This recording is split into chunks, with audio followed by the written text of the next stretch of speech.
We are now looking at binomial theorem, but there is a set of rules which are useful for this topic. We'll run through them. What I've done today is to group them in a very sensible way so that you can remember them better.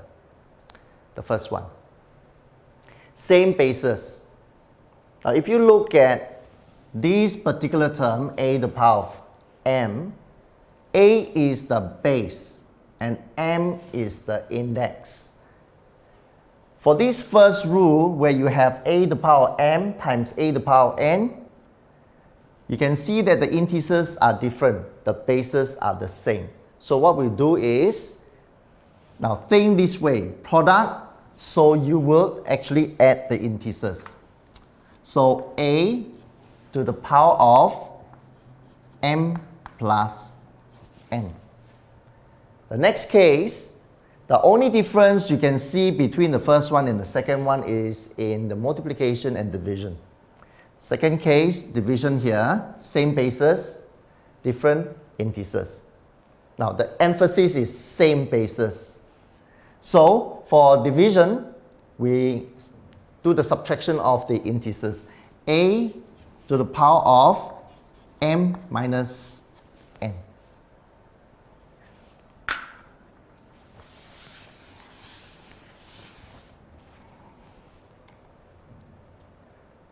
The next group is same integers.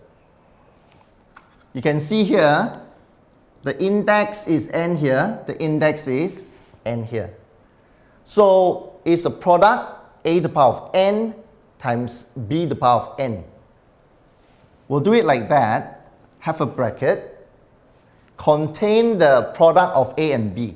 So a, b, and raise it to the power of n. The next case, still under the same integers, is this different operator, division.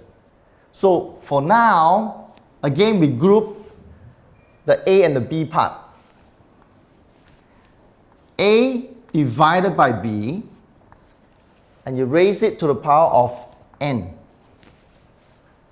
Remember, although n appears twice, we don't put 2n there. We raise it to the same power n here.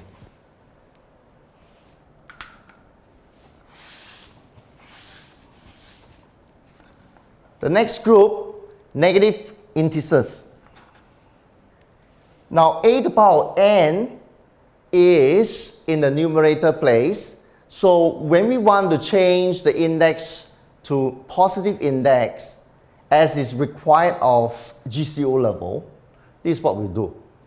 We take a reciprocal 1 over a to the power of n. We have changed the negative index to positive index. In the next case, you see a to the power of negative n appears in the denominator place. Now, this is how we change the negative index to positive index. From numerator place, from denominator place, we change it to numerator place, but a positive index.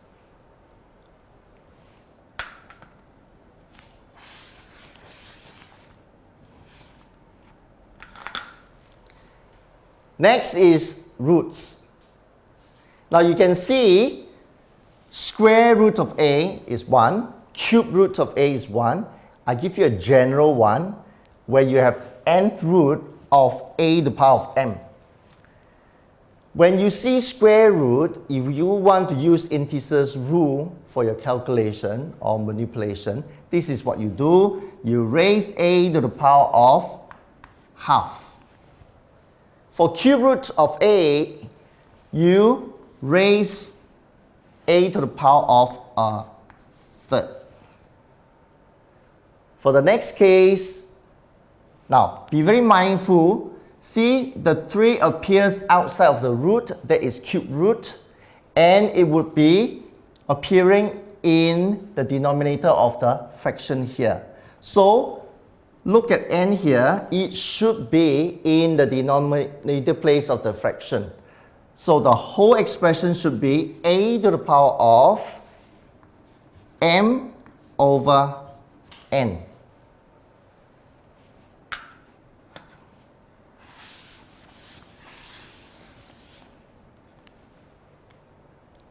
Next, we have the unique cases, zero index as well as the unit index. When you see a to the power of 1, how we normally write it is this, just a. It's understood that when you see a, it's also a to the power of 1. For the next case where you have a zero index, then it will be just 1. The general understanding is anything to the power of 0 will be a 1.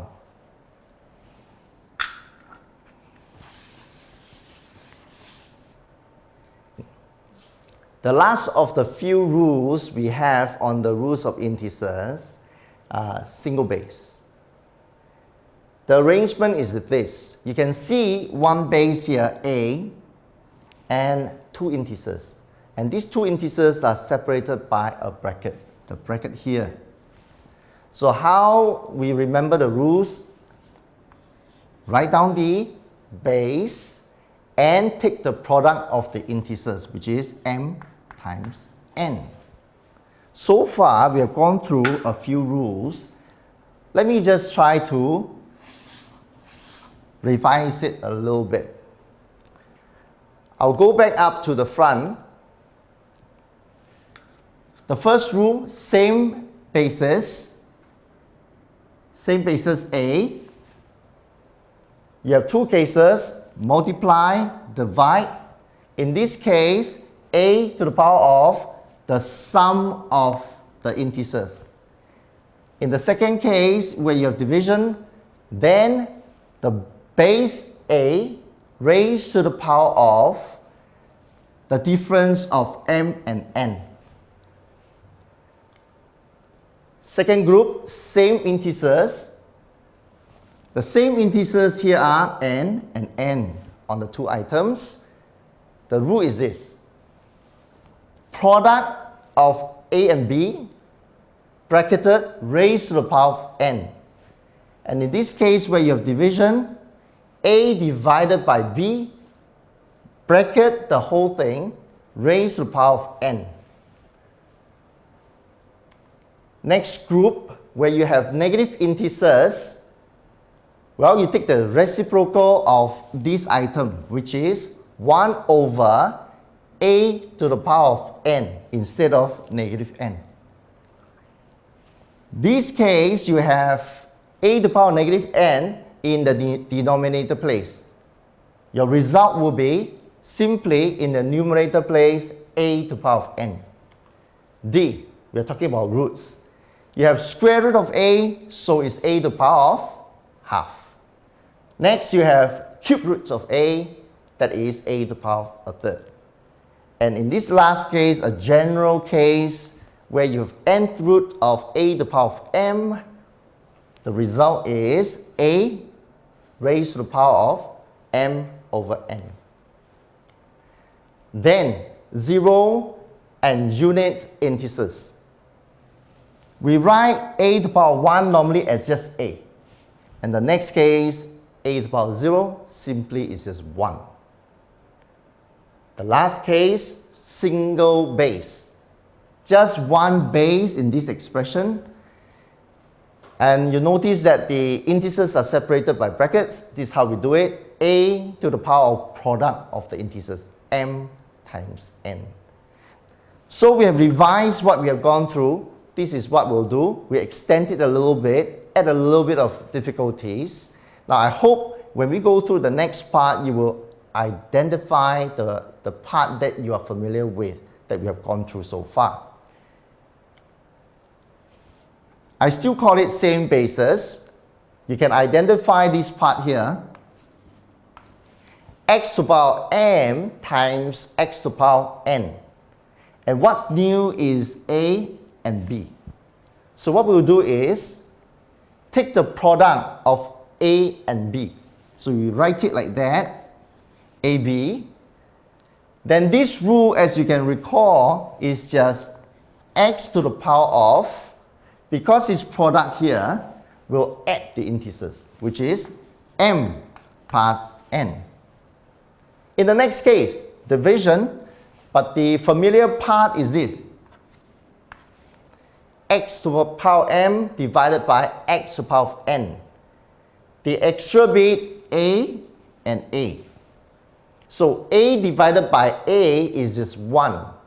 So we can just ignore it. We go to this part. X to the power of, well, take the difference of the integers. Next is negative integers. The familiar part is this. X to the power of negative n. So what I'll do is to write down a first. A is here, multiplied by x to the power of n. And x to the power of n,